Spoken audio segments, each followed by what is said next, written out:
He's just a good old boy who loves burning rubber and driving fast. We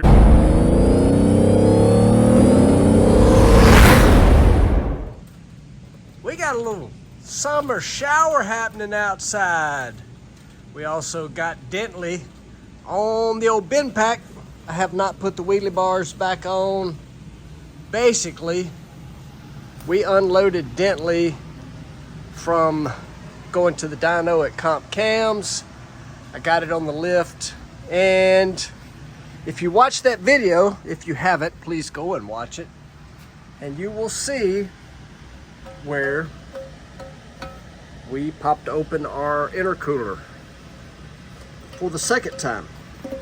Makes no sense that it is doing that, and we're not sure exactly what's going on. The one theory we have, I'll show this a little better, but you can see that that is a big chunk of open area right there. And my theory is that this is what I call oil counting. Oil canning, in other words, bouncing back and forth. When it sees boost, when you step off the throttle, vacuum hits it, sucks it in, and it broke below the weld right there. This thing is a really nice piece. It's made by Icebox, and absolutely love this. This is all Jeffrey, all the tubes. So what I gotta do is pull the front bumper off, pull all of the clamps off the bottom of the turbo right here. And the other thing that I have to do is I'm gonna actually go ahead and remove this turbo. I've never done it.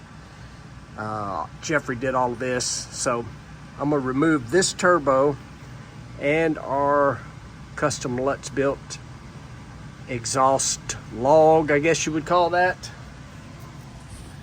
because we have an exhaust leak. Turbo application, if you have an exhaust leak, you are losing boost. It is the exhaust coming out of the engine that spins the turbo. Faster the turbo goes, the more boost you make. So anyway, I'm gonna get to work. I keep saying anyway. I'm a little tired. 5 straight weeks on the road.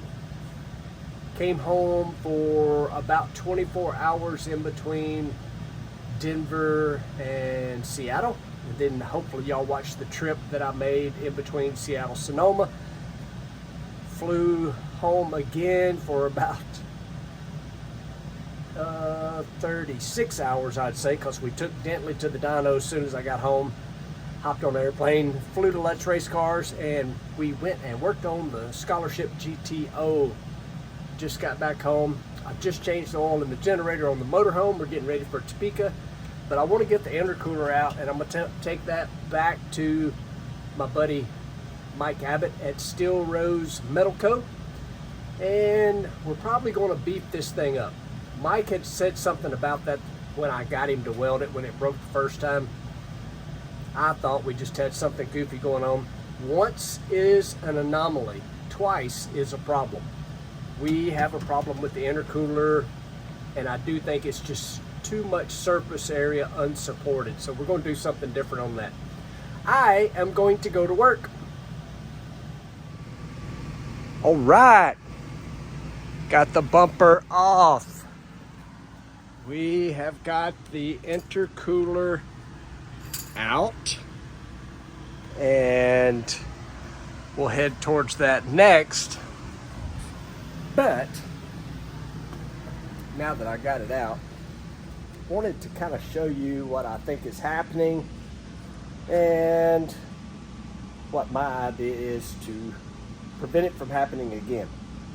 Pretty sure the blow-off valve is working correctly. You can see it open, close. So, and on the data,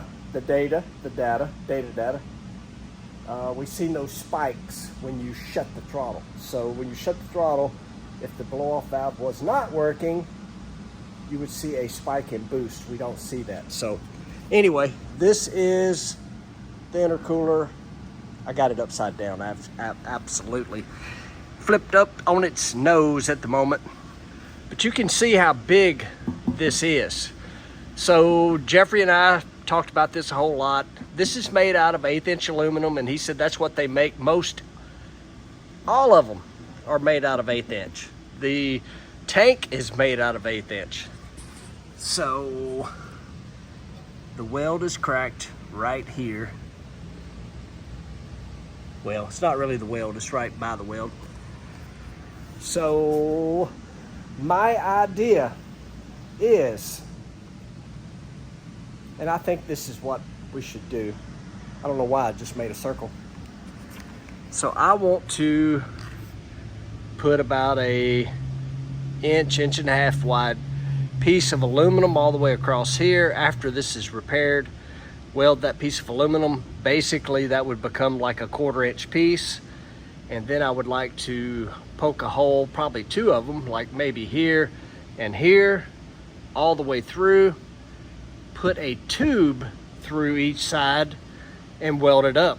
And because I still think this is oil canning, you know, popping in and out. I think that's what's happening. I don't know that. I wish I had been smart enough to put a GoPro watching that big old triangle piece while we had it on the dyno, but I did not. I had driven Dentley so much, I just assumed, and you know what that assumed thing is, get you in trouble. I assumed the problem was fixed, but it's not. Pull the camera right back out. I wanted to show y'all. If you can look, where's it at? See down in there? See that light? I'm just sticking you right where you can see that. That's where it's busted. Big boost leak right there. I want to turn the boost up. I want to see if this baby will make 1,000 at the rear tire. Dentley. Okie dokie. We have the Let's Race Car Stainless Works exhaust log loose from Mr. Turbo. And I definitely have found the issue with the exhaust leak. It is right there. And this light's horrible. Yeah, you can see it had a serious leak. And the truth is, the reason it did, the bolt that goes right there was gone. You don't have all the bolts, you're not going to seal up properly. So, I have a decision to make. I personally am a silicone guy. I really want to get some silicone her up, bolt it back up, let it dry, and shazam, it's done. Hey, give me a comment down below. What's your method? Exhaust gaskets are obviously good, but in a turbo situation, I just really want to put silicone and let it dry. And for the most part, usually the silicone's just there. But I do have some brand new gaskets I could put on here. All right.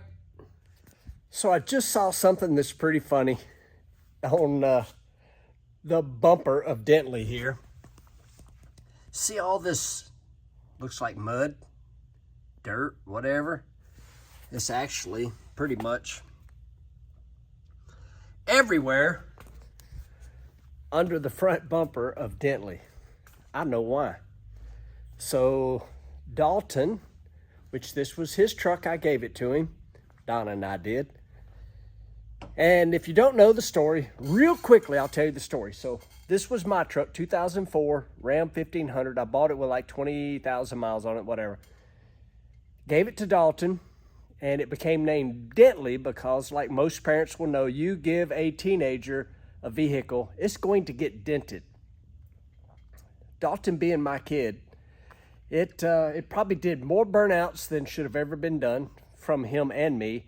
And also, it got dented everywhere, and his buddies started calling the truck Dentley. So it got named naturally. That's how Dentley got named. Back to the dirt, silt, whatever you want to call that. Dalton drove this truck off into a pond. So one night, I'm asleep. It's got to be, 1, 2 in the morning. Dalton's probably 18, 19 at this point. I feel somebody grab my my foot, wiggle my toe. Woke up, and he's like, come here. He don't want Donna to know. Well, we walk in. I get up, walk into the living room. Boom. Here come the waterworks. Daddy, I drove the truck off into a pond. I'm like, you what? Yes, I drove the truck into a pond. So I ask, where's the truck now? And he's like, oh, you know, Tater, one of his buddies, called his daddy. His daddy has a wrecker. They pulled the truck over to the race shop when the race shop was still here in Tennessee. So I get up. Yes, Donna is a light sleeper. She heard this, but she was a cool mom and let Dad take care of this truck in the pond situation. So I go to the race shop. The truck is in the parking lot. Pull the spark plugs, spin the motor over. This thing went in the pond at an angle because it was that same dirt silt crap almost up to the seats in the front. So it just like he drove in this way, and took me a few hours, but by the time the sun come up, I had the original 5.7 in Dentley purring like a kitten again, and he continued to drive it up until I changed the motor out. It was still running. So that is a little quick story on Dentley, little Dentley history there with the silt/dirt mud under the front bumper. When Jeff and Jeffrey took all the carpet out of it, looked very similar under the carpet in the front seat area. Dentley, not only a twin turbo Hemi, but also part submarine. See all this? So the retainer wall behind our shop fell. Hadn't really even showed none of that, doesn't really matter. But we are in the middle of playing a game of Tetris with cars, trying to get loaded for Topeka. We've did the shuffle once. I normally don't pull the trailer out with the dually. I do it all with the motorhome. Game of Tetris continues. Motorhome now across the street. Got to move this back. Hook the motorhome back to the trailer. Tetris. All right. Dually's now in the shop, unhooked from the trailer. And now I'm going back out to get the motorhome hooked to the trailer, where we'll then put the Durango in the trailer and secure it for the first time. Millie girl, our game of Tetris is somewhat complete. Vehicles everywhere and in the backyard, working on that retaining wall. But it's been a busy week and we're just getting going. So I appreciate you guys watching, liking, subscribing. Don't forget to look at the link in the description, and you can go and get a Stomp on the Loud Pedal shirt, a Dentley shirt like I got on. And I appreciate each and every one of you watching, liking, subscribing, sharing. See you in the next one. It's time for us to hit the road.